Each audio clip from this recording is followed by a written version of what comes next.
Shalom anak-anak yang dikasih Tuhan. How are you today? Yes, good. I'm fine too. Thank you. Okay, now we want to listen the word of God today. Let's pray together before we start our morning devotion today. Hold your hands, close your eyes. Let us pray. Good morning, Jesus. Thank you for today.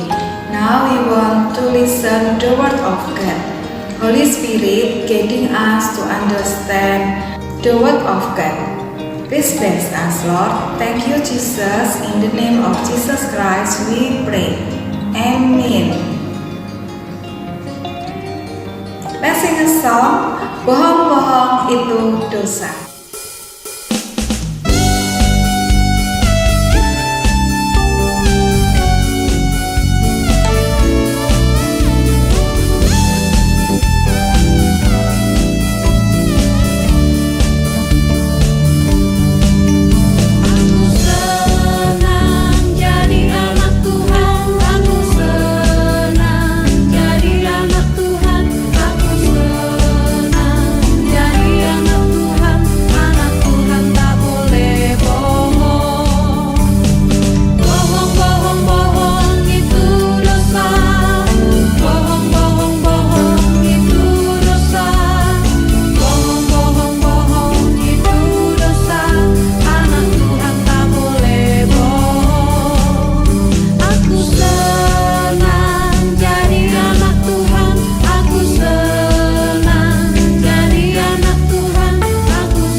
The word of God today is taken from Matthew chapter 5 verse 37.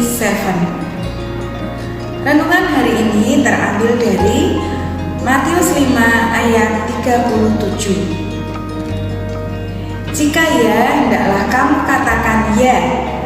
Jika tidak, hendaklah kamu katakan tidak. Sebab apa yang lebih dari itu berasal dari si jahat.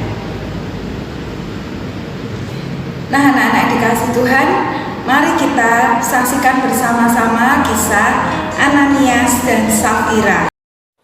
Ananias dan Safira.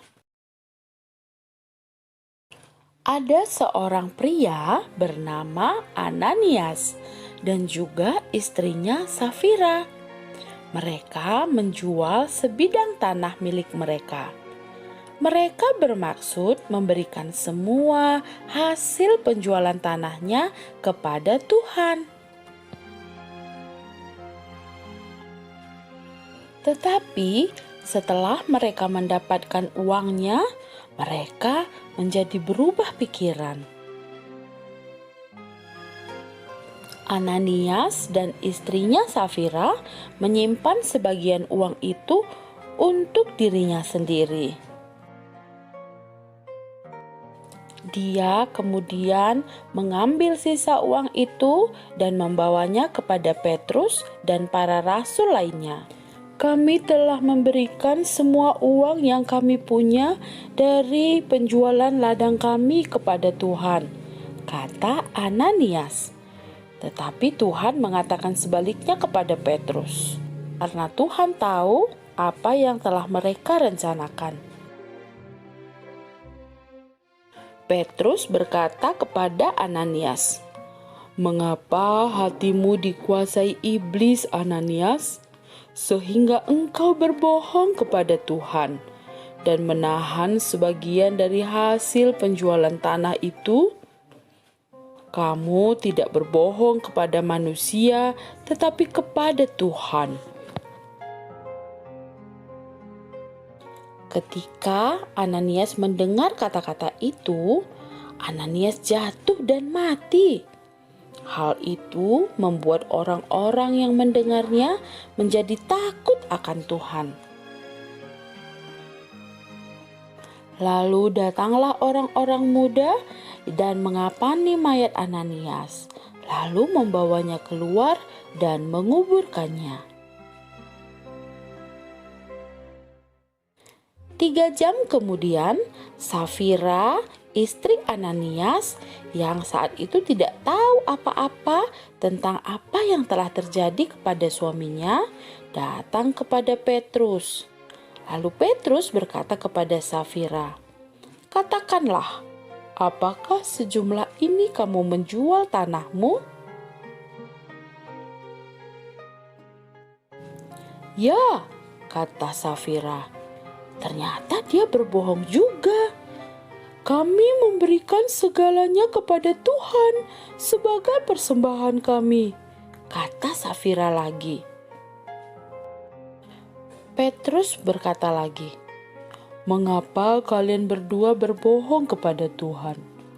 Orang-orang yang baru saja menguburkan suamimu ada di depan pintu, dan sekarang mereka akan membawamu juga." Tidak lama setelah kata-kata itu keluar dari mulut Petrus, Safira juga jatuh dan mati.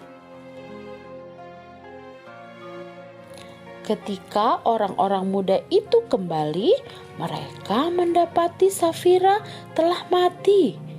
Mereka pun membawanya juga dan menguburkannya di samping suaminya. Berita tentang peristiwa ini dengan cepat menyebar, dan orang-orang menjadi takut akan Tuhan.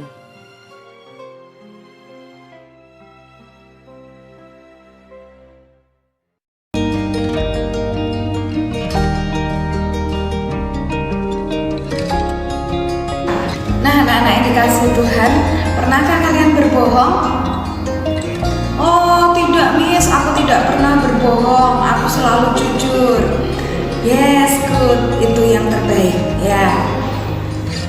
Bohong adalah dosa. Anak-anak, kalian sudah lihat film tadi? Ananias dan Safira berbohong kepada rasul-rasul. Dia bohong soal penjualan tanah yang dilakukannya. Perlu kalian ingat anak-anak bahwa kebohongan itu selalu menimbulkan masalah. Jadi, janganlah kalian berbohong. Ananias dan Safira meninggal di tempat ketika dia berbohong kepada Rasul Allah. Sebagai pribadi yang berintegritas, maka kita tidak boleh berbohong apapun kondisinya, kepada siapapun dan dimanapun juga. Anak-anak tidak boleh berbohong, apalagi terhadap mama papa, terhadap Miss, terhadap teman-temanmu, orang-orang terdekatmu.